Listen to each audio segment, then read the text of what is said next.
I love New York City, and I love riding the subway in New York City. It's like a reality TV show. You never know what you're gonna get. There's a different story from car to car to car to car in every subway that's traveling around the Big Apple. I think it's fun. I'm a tourist. I'm not a local. I know the locals need the subway to get around, and it's not always fun for them, and they tolerate it. But for me, it's like I said, it's a different adventure every time you swipe your Metro card and you hop on the subway. It's just cool. It's cool from the moment they pull up and you can see the lights down the tunnel and they passes you by and you get the breeze messing up your hair. I'm sorry, I'm a tourist in New York City, and I love being a tourist whenever I'm in New York City. I film a show there on Asy TV, asytv.com. You can watch it with Eddie Finocchiaro. It's called New York Ham. And we just explore and film all over New York City, and it's one of my favorite things to do every single time I have the luxury of doing so. But for Ethan Cole, the subject of our short story today on Just Awful, I don't know if he loved the subway, but I know the subway changed for him on his way to the Freedom Tower, of all places, to apply for a new job, to interview for a new job. Ethan Cole had an experience, and this next short story is all about that experience.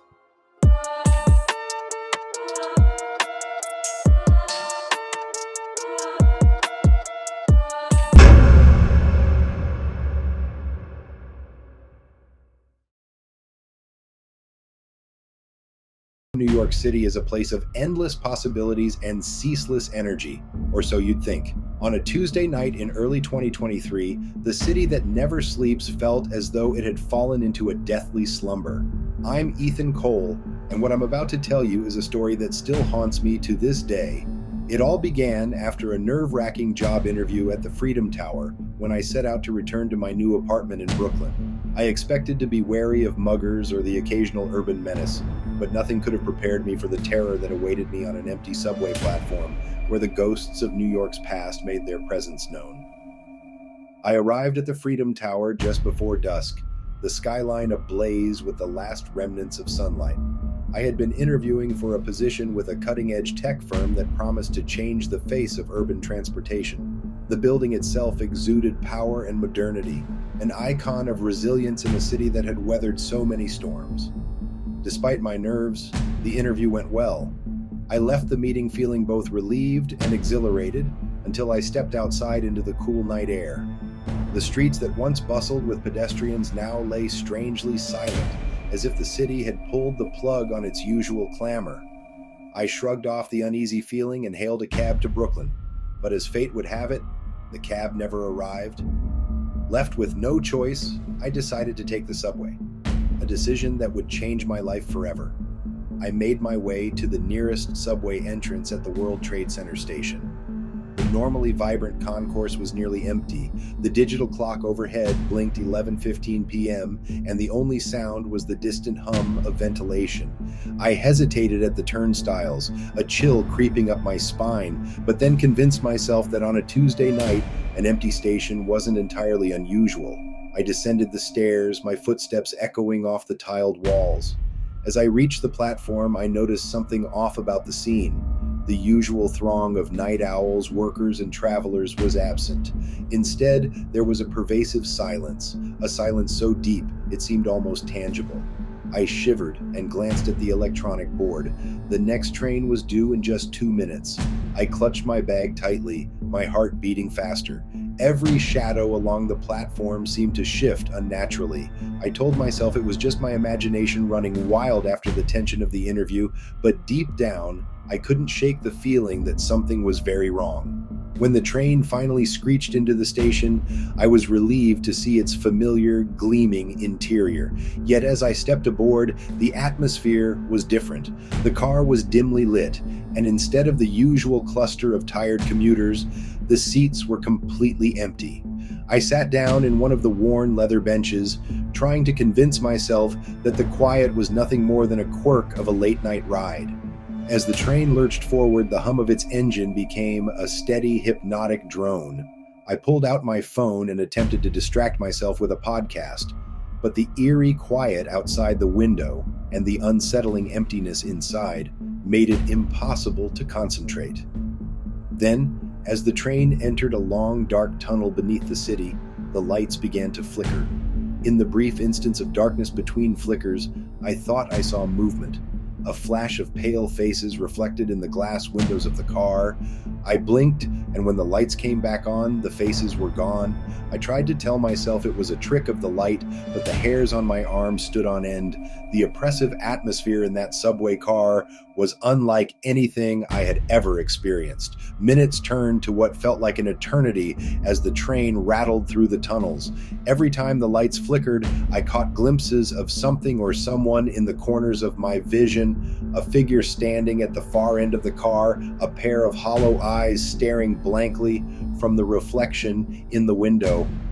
I began to feel that I wasn't alone, that the empty seats and silent walls hid unseen presences. My anxiety grew as I noticed that the temperature in the car was dropping. A cold, unnatural breeze seemed to flow through the car, despite the sealed windows. I looked down at my hands, which were beginning to tremble. It wasn't until I heard a faint whisper, a soft, almost mournful sound, that I realized I wasn't imagining it. I strained to listen as the whispering grew more distinct, murmuring unintelligible words in a language I couldn't place. The voices seemed to come from all around me, beneath the floor, from the walls, and even from the ceiling. I could feel them seeping into my mind, stirring up memories and fears that I had long tried to bury. It was then that I understood. These were no ordinary echoes of the city. These were the voices of the dead. I recalled local legends I'd heard as a child, stories of subway stations and tunnels haunted by those who never made it home. Rumors spoke of lost souls trapped beneath the city, forever reliving the final moments of their lives. But I had always dismissed them as urban myth, the kind of tale meant to scare children. Now, faced with the reality of those voices, I wasn't so sure. As the train emerged from the tunnel into a station that looked even more deserted than the one I had boarded, I noticed something even more disturbing. Graffiti on the walls, scrawled in a hasty, almost frantic hand, read, "You are not alone, we are the forgotten." The words seemed to pulse with a life of their own in the dim light, a warning from those who had come before me. I pressed my face to the cold glass of the platform, trying to catch another glimpse of the ghostly figures that had haunted the train, but the platform was empty, eerily empty. The train doors opened with a hollow hiss, and I stepped off, my legs weak and my mind reeling. I knew I had to get home to my new apartment in Brooklyn, hoping that somewhere in that familiar chaos I would find safety. But the city tonight was unrecognizable. Deserted streets, flickering streetlights, and an overwhelming sense of isolation. I made my way to the exit of the station, each step feeling heavier than the last. The usual cacophony of New York sounds was absent. There were no honking horns, no chattering crowds, only the distant sound of my own footsteps echoing off the cold concrete. As I walked, the oppressive quiet of the night pressed in on me from all sides. Passing by shuttered storefronts and darkened alleyways, I couldn't shake the feeling that I was being watched. Every shadow seemed to twist into the shape of a human form, only to vanish when I turned my head. I kept my pace, my heart pounding in time with my steps, desperate to put as much distance as possible between myself and the horrors of the subway. Then, in the middle of an otherwise empty block, I saw a figure standing under a flickering streetlight. For a moment, I froze. The figure was dressed in old-fashioned clothes, its eyes empty and its expression one of profound sadness. As I approached cautiously, the figure faded into the darkness, leaving behind only a whisper that brushed past my ear. "You belong to us now." I quickened my pace, fear propelling me forward. My mind raced with questions. Was this a ghost, a trick of my stressed mind, or something else entirely? All I knew was that New York City, a city I had always considered vibrant and alive, had become a nightmare of loneliness and dread. After what felt like hours of a tense, solitary walk through the deserted streets, I finally arrived at my new apartment building in Brooklyn. The building's facade was dimly lit, the lobby silent and unwelcoming. I fumbled with my keys at the buzzer, my hands still shaking from the ordeal, and was eventually led inside by a voice that sounded as tired and wary as I felt. Inside the apartment, I tried to calm myself. I locked the door and sat down on the worn couch, attempting to rationalize the night's events. I told myself that exhaustion and fear had played tricks on my mind, that the ghosts on the subway were nothing more than a manifestation of my anxiety after a grueling day. Yet deep in my bones, I couldn't shake the feeling that what I experienced was all too real. I spent the rest of the night staring at the blank walls, replaying every detail in my mind. The empty train car, the murmuring voices, the ghostly figure on the street, and wondering what it all meant. Sleep came fitfully, filled with nightmares of dark tunnels and spectral faces. The next morning, I ventured out into the city in search of answers. The sun had barely risen, and New York's usual bustle was beginning to stir. I returned to the Freedom Tower area, hoping that in the light of day, I might find someone who had experienced the same horrors. I spoke with a few street vendors and late-night commuters, but none could explain the eerie emptiness of the subway or the ghostly apparitions I'd seen. I visited the local library and combed through old newspapers searching for any mention of a recent tragedy in the subway tunnels. I uncovered fragments of stories about mysterious deaths and unexplained disappearances, but nothing that directly connected with my experience. Still, one article caught my eye.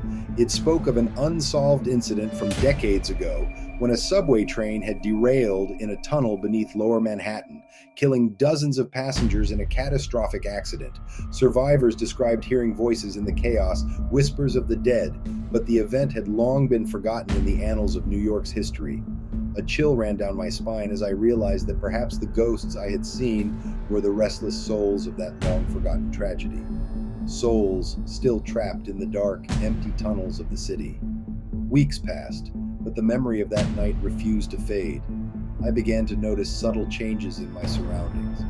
The empty subway cars were reported again by a few brave souls on social media, and rumors of ghost sightings in the tunnels resurfaced. I even received a strange message on my phone, a simple text that read, "You should not have come home tonight." There was no sender ID, just that cryptic warning that made my skin crawl. Then, one fateful evening, as I was returning from a late dinner in Brooklyn, I took the same subway line I had dreaded that night. My hands trembled as I boarded the car, half expecting the ghostly figures to reappear. The car was empty again, lit only by the harsh glow of the overhead lights. I sat quietly, every muscle tense, listening for even the faintest whisper of that night. As the train pulled into a long-forgotten station, I noticed something that made my blood run cold. In the reflection of the darkened window behind me, I saw a figure, a face that was unmistakably my own, gaunt and haunted, staring back at me. I spun around, but the car was empty. My heart pounded as I realized that the reflection wasn't an illusion. I was staring at myself, a version of me that looked as if it had borne the weight of every moment of terror, regret, and loss. It was then that I remembered something from that night on the subway, a fleeting image in the dim light that I had dismissed as a trick of the mind. Could it be that the ghostly presences were not only the restless souls of the past, but echoes of my own future self, doomed to wander these tunnels if I did not change my fate? The thought was both horrifying and strangely liberating. Perhaps I had been given a second chance, a warning from the other side. That night, as I stepped off the train, I was faced with an impossible choice. The city that once promised opportunity now seemed like a labyrinth of ghosts and regrets. I stood at the deserted platform, the echoes of my past and future selves mingling in the silence. The spectral image of my own face in the window had shown me that the journey was not just about surviving the night, it was about confronting the darkness within. I made a decision. I would not let fear define me. I would seek out the truth behind the ghostly apparitions, and in doing so, perhaps free not only the lost souls of that tragic accident, but also the part of me that was slowly succumbing to despair. I resolved to delve deeper into the history of the subway accident, to unearth the secrets that tied my fate to those of the forgotten dead. In a twist I never expected, I later learned that my great-uncle had been one of the engineers on the ill-fated train. The accident had haunted our family for generations, a legacy of loss and unresolved sorrow.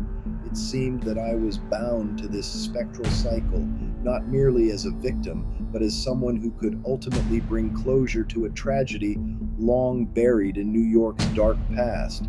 I began researching old transit records, interviewing retired subway workers, and piecing together the fragments of history that had led to that fatal night. In doing so, I uncovered evidence of cover-ups, whispers of supernatural occurrences, and the belief that the souls of the victims had been left behind, trapped in the tunnels. My investigation soon caught the attention of a small group of paranormal researchers who claimed that I was destined to be their conduit, a living bridge between the living and the dead.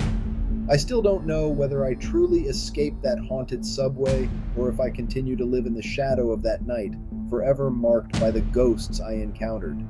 Every time I step into a subway car now, I can't help but see that haunted reflection, a reminder of the choice I made that fateful night. The empty carriages and silent tunnels remain a part of New York's hidden lore, a dark undercurrent that flows beneath the city's bright lights.